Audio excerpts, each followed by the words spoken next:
Hello. അപ്പോൾ ഇന്ന് നമ്മളെല്ലാവരും രാവിലെ തന്നെ എണീച്ചിട്ടുണ്ട് കേട്ടോ. ഇന്ന് നമ്മൾ കടമ്പുഴി പോകാൻ പ്ലാൻ ചെയ്തിട്ടുണ്ട്. അത് കഴിഞ്ഞ് വരുന്ന വഴിക്ക് ലെൻസ് കാർട്ട് ഉണ്ട്, അവിടെ ഒന്ന് കയറാം. പിന്നെ ചിന്നുവിൻ്റെ ബെസ്റ്റ് ഫ്രണ്ടിൻ്റെ റിസപ്ഷനാണ്, അപ്പോൾ അവിടെ വൈകുന്നേരം ഒന്ന് പോകണം. അപ്പോൾ ഇതൊക്കെയാണ് ഇന്നത്തെ പ്ലാൻ. അപ്പോൾ അമ്പലത്തിൽ പോകാൻ റെഡി ആവുകയാണ് കേട്ടോ. ഏട്ടൻ റെഡിയായിട്ട് വേഗം താഴെ പോയി. അപ്പോൾ ഫസ്റ്റ് തന്നെ ഞാൻ സ്കിൻ കെയർ ചെയ്യുകയാണ്. സിറാണ് യൂസ് ചെയ്യുന്നത്. ഇപ്പോൾ കാര്യമായിട്ടൊന്നും ചെയ്യാറില്ല, കാരണം ഭയങ്കര ചൂടല്ലേ. ഏത് സമയം മുഖം കഴുകിക്കൊണ്ടാണ് ഞാൻ നടക്കുന്നത്. പിന്നെ ഇതിങ്ങനെ ചെയ്യാൻ നമുക്ക് മെനക്കേടാണ്, വെറുതെ കഴുകി കളയാനായിട്ട് ചെയ്യുന്ന പോലെ. അപ്പോൾ ജസ്റ്റ് ഒന്ന് സിറ യൂസ് ചെയ്തു. പിന്നെ സൺസ്ക്രീൻ അത് പിന്നെ ഒഴിവാക്കാറില്ല, അത് യൂസ് ചെയ്തു.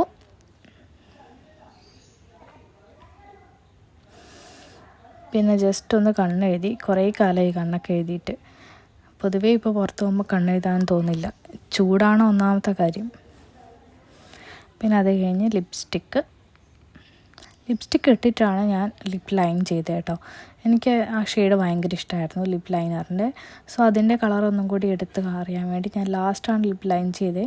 അതുകൊണ്ട് മാത്രമല്ല, ഞാൻ കൂടുതലായിട്ട് അങ്ങനെ തന്നെയാണ് ചെയ്യാറ്, ലിപ്സ്റ്റിക്ക് ഇട്ടിട്ട് ലിപ്പ് ലൈൻ ചെയ്യുക. അതെന്താണെന്ന് എനിക്കറിയില്ല, എനിക്ക് അങ്ങനെ ചെയ്യുമ്പോൾ കുറച്ചും കൂടി എൻ്റെ ലിപ്സിന് അതൊന്നും കൂടി പെർഫെക്റ്റായിട്ട് ഫീൽ ചെയ്തു.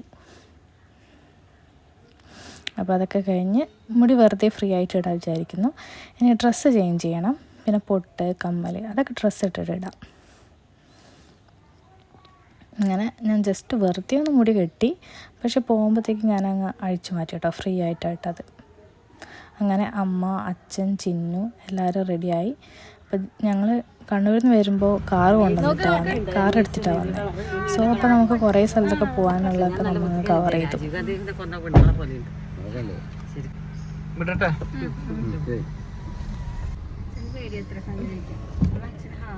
പേടി പറഞ്ഞു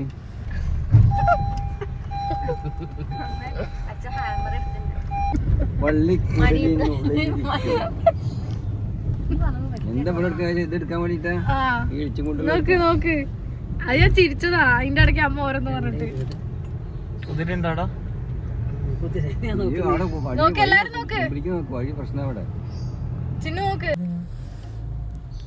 വീട്ടിൽ പോകുമ്പോൾ വീട്ടിൽ വഴിക്ക് ഇങ്ങനെ കുറേ മൃഗങ്ങളെയൊക്കെ കാണാം കേട്ടോ. ആട്, പശു, പിന്നെ അതേപോലെ മയിൽ.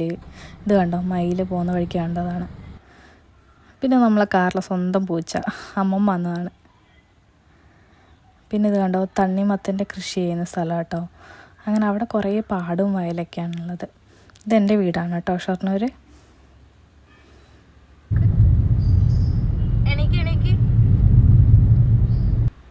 അങ്ങനെ അമ്പലത്തിലെത്തി. ഒരു 1 hour ഉണ്ടായിരുന്നു കേട്ടോ ട്രാവല്. അപ്പോൾ വഴിപാട് എന്തൊക്കെയാണെന്ന് നോക്കുകയാണ് അച്ഛനും അമ്മയും കൂടി. പിന്നെ ഇവിടെ മെയിൻ പ്രധാനമായിട്ടും മുട്ടറക്കലാണ് കേട്ടോ, തേങ്ങ മുട്ടാണ്.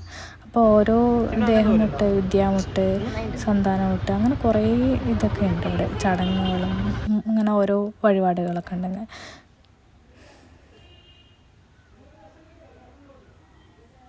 അപ്പോൾ അവരെന്തൊക്കെയോ ചെയ്യാണ്. തേങ്ങ കൊണ്ടുവന്നിട്ടുണ്ടായിരുന്നു വീട്ടിൽ നിന്ന്, അപ്പോൾ അതൊക്കെ എഴുതി വാങ്ങിച്ചു.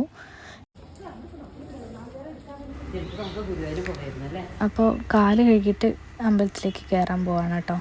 ഇവിടെ കുളമൊക്കെ ഉണ്ട്, അപ്പോൾ കുളത്തിൽ കാലൊക്കെ കഴുകി.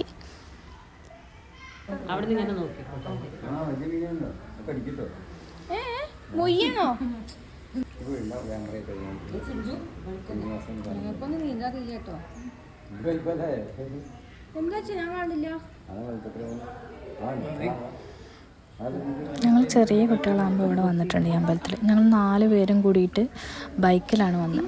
എത്ര ദൂരം ഉണ്ടെങ്കിലും ഞങ്ങൾ ആ സമയത്തൊക്കെ ബൈക്കിലേ പോകുള്ളൂ. അന്ന് പിന്നെ ബൈക്കിൽ എത്ര ആൾക്ക് വേണമെങ്കിലും കയറാമല്ലോ, ഇപ്പോഴത്തെ പോലെ അല്ലല്ലോ.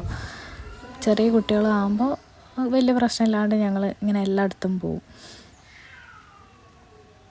അപ്പോൾ അമ്പലത്തിലൊക്കെ തൊഴുത് ഞങ്ങൾ തിരിച്ച് ഇറങ്ങി പ്രസാദം, പായസമൊക്കെ വാങ്ങിയായിരുന്നു. നല്ലൊരു അമ്പലം കേട്ടോ. അന്ന് ഞങ്ങൾ പോയ ദിവസം അധികം തിരക്കൊന്നും ഉണ്ടായിരുന്നില്ല. പക്ഷെ ഇത് ഭയങ്കര എന്താ പറയുക, ഫേമസ് ആയൊരു ടെമ്പിളാണ്. എല്ലാവരും കേട്ടിട്ടുണ്ടാവും എന്നറിയില്ല, പക്ഷേ ഞങ്ങളുടെ ആ ഭാഗത്തൊക്കെ ഭയങ്കര ഫേമസാണ്. അങ്ങനെ ചായ കുടിച്ചു അവിടെ നിന്ന് കഴിഞ്ഞപ്പോൾ. അത് പിന്നെ ഏതൊരു അമ്പലത്തിൽ പോയാലും ചായയും കടിയും കുടിക്കാണ്ട് നമുക്ക് അമ്പലം കംപ്ലീറ്റ് ആവില്ല എന്നുള്ളതാണ്. അച്ഛനും ചിത്രം. അങ്ങനെ തിരിച്ച് വരുന്ന വഴിക്ക് ലെൻസ് കാർട്ടിൽ വഴിക്കുണ്ടായിരുന്നു. അപ്പോൾ അവിടെ കയറി അമ്മയ്ക്ക് കണ്ണട മാറ്റാൻ വിചാരിച്ചു, അച്ഛനും. പക്ഷെ അച്ഛൻ വന്നില്ല. അച്ഛൻ പറഞ്ഞു എനിക്ക് ഇവിടുത്തെ കണ്ണടയൊന്നും പറ്റില്ല എന്ന്. അങ്ങനെ അമ്മയ്ക്ക് വേണ്ടിയിട്ട് നോക്കാൻ, അമ്മയ്ക്ക് ടെസ്റ്റ് ചെയ്യാൻ കയറിയിട്ടുള്ളത്.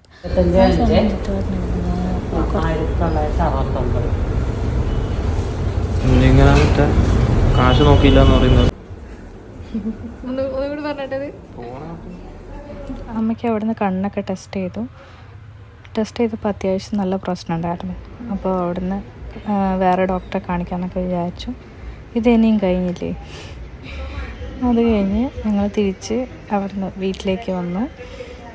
അപ്പോൾ വീട്ടിലെത്തി ഫുഡൊക്കെ കഴിച്ച് തിരിച്ച് വൈകുന്നേരം പിന്നെയും റിസപ്ഷന് പോകണമല്ലോ. അപ്പോൾ ഒന്ന് റെസ്റ്റൊക്കെ ചെയ്ത് വൈകുന്നേരം തിരിച്ച് റിസപ്ഷനെത്തി. അപ്പോൾ ഇത് ചിന്നുവിൻ്റെ ബെസ്റ്റ് ഫ്രണ്ട് റിസപ്ഷനാണ്. അവർ ഓഫീസ് ഗ്യാങ് മൊത്തം ഡാൻസ് ചെയ്യുന്നതാണ്. അപ്പം ഞാനും അച്ഛനും അമ്മയും ചിന്നുവും ജിത്തോട്ടനൊക്കെ തന്നെയാണ് പോയത്. ചിന്നു നേരത്തെ പോയി, കാരണം അവളുടെ ബെസ്റ്റ് ഫ്രണ്ടാണല്ലോ, അവിടെ എല്ലാവരും ഉണ്ടായിരുന്നു. സോ അവൾ നേരത്തെ പോയി. പിന്നെ അവിടുന്ന് ഫുഡൊക്കെ കഴിച്ചു. ഫുഡൊന്നും ഞാൻ ഫോട്ടോ എടുത്തില്ല കേട്ടോ. ഫുഡ് കണ്ടാൽ പിന്നെ വീഡിയോ എടുക്കാനും ഫോട്ടോ എടുക്കാനൊക്കെ അങ്ങനെ ഞാൻ മറന്നുപോകും, എന്താണെന്ന് അറിഞ്ഞുകൂടാ. ചിന്നുവിൻ്റെ ബെസ്റ്റ് ഫ്രണ്ടാണ് കേട്ടോ. അവിടെ ജോബ് ബാംഗ്ലൂർ, അവൾക്ക് റെഫർ ചെയ്തത് ഇവനാണ്. മാത്രമല്ല ഇവളുടെ ഡേറ്റ് ഓഫ് ബർത്ത് തന്നെയാണ് ഇവൻ്റെയും ഡേറ്റ് ഓഫ് ബർത്ത്. അങ്ങനെ ഇവൾ അനി എന്നൊക്കെയാണ് പഠിക്കുന്നത്. നമ്മുടെ ബെസ്റ്റ് ഫാമിലി ഫ്രണ്ട് കൂടിയാണ്. അപ്പോൾ അതൊക്കെ കഴിഞ്ഞ് ഞങ്ങൾ തിരിച്ച് വീട്ടിലെത്തി ഫോട്ടോസൊക്കെ എടുത്തു. അപ്പോൾ അടുത്ത വീഡിയോയിൽ കാണാം.